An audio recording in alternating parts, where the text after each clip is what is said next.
Hey team, Coach BK. I wanted to give you guys some instructions on how to do the lactic threshold tests for the run and the bike. So what it is a measurement of physiologically how you're wired, how you're kind of designed as far as how the body deals with lactic acid. We can use this point as a training tool to build heart rate zones, so then we can do smart heart rate based training.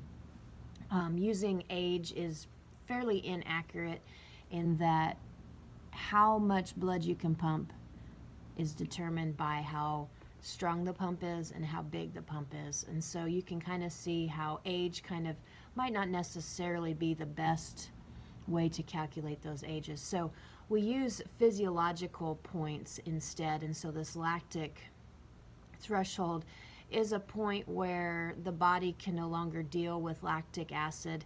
Things start to go sideways, and it has a lot to do with how you're dealing with oxygen and et cetera, et cetera, et cetera. It's kind of what you can do at that point is a fitness indicator, and that gets better. So it's not necessarily that the lactic threshold moves, though it does a little bit, but what you can do because you have more mitochondria or your heart is stronger pump, it does get a little bit bigger. So all of those kind of feed into being able to do more for longer at the same heart rate versus the heart rate zones completely changing. So long story short, what that means is that when you're doing these lactic tests, they're not pleasant. They shouldn't be pleasant. You're working to push it. But we need to do it mindfully, and then to get the information back to me in the least amount of questions as possible. So what you need to be doing is going into it, one, rested, well hydrated. If you're sick, if it's blazing hot outside, a lot of the times I tell people to do the lactic tests inside, either on your trainer, on the treadmill. You can take out a lot of environmental factors like cars getting in your way or it being blazing hot. Okay, so on a treadmill, and pace doesn't matter. This is all about effort. So if on the trainer, we kind of don't care. So the lactic tests, what it comprises of is a warm up and a cool down, obviously. Okay. And what we want to do is we're using our heart rate monitors to gather, to record only the working hard part. One of the biggest things, the questions that I ask all the time is, when you tell me the average heart rate for that workout, was that for the whole workout or was that just for the working hard part? And I really only want the working hard part. I'm not necessarily interested in pace at that point, but if you want to add what pace you were running at this heart rate zone, that's fine too, and I'll take notes of that. So you warm up, 15-20 minutes warming up, and then what you're doing is basically kind of a 5K if you're running, but I want you guys to chunk it up into 5 minutes. So when you're doing this hard effort on the treadmill, what I want you to do is set a pace and it not be blazing hard yet. Okay, think about 20-30 minutes that we're going to warm up into this thing. You should already be warmed up, ready to go. So set it to a pretty hard pace for the first 5-10 minutes. This is a pace that you can maintain. You're working hard and you're sort of cussing me out a little bit at this point, but it's doable. Okay, there's no question that it's doable. And then the next 5 minutes, so we're at kind of approaching 15 minutes, kick it up some on the treadmill. Just kick up the pace a bit and learn how to settle in. One of the things with doing heart rate tests is mental. You've got to learn how to enter into this suckage area, settle into it, learn how to be okay. So that's why we repeat these tests. Doing these tests takes some skill, and it's a really good skill to embrace the suckage, settle down into it a little bit, and not let your mind totally get wrapped up in needing to stop.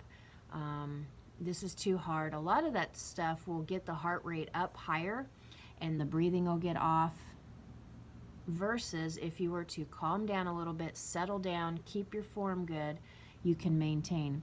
So then the next 5 minutes, you're just kicking it up a notch.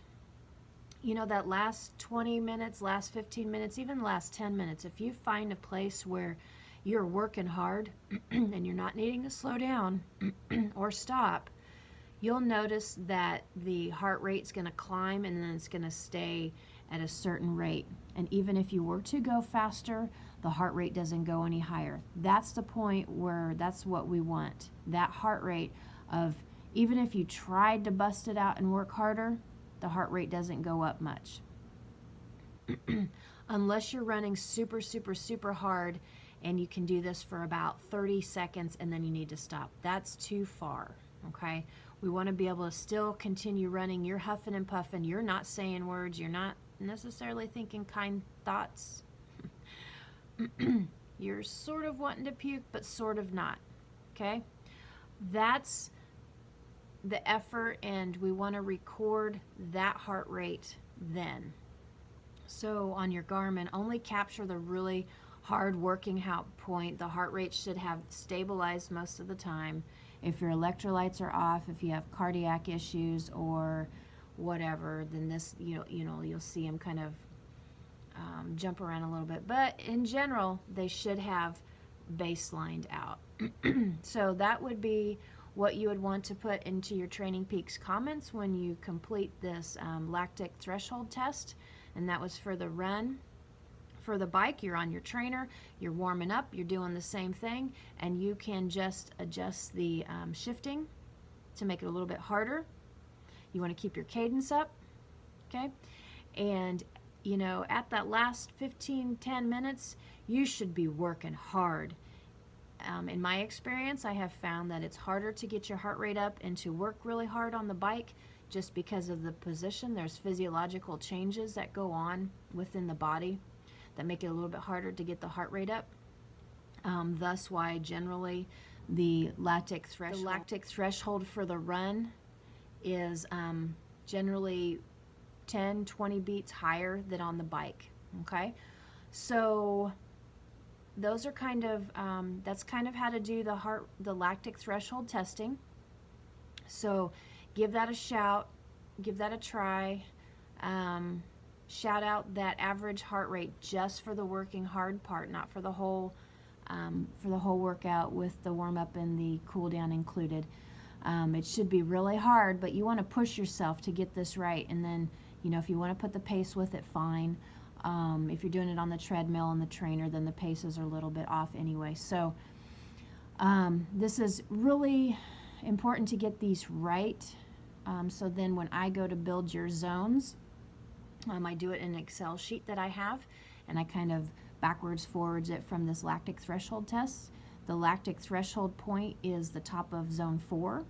Okay, so then the next step is to put those into your Garmin or whatever, and there's a special way of doing that. Sometimes Garmin doesn't make it completely easy, but that's the next video. So let me know if you have any questions. Ciao.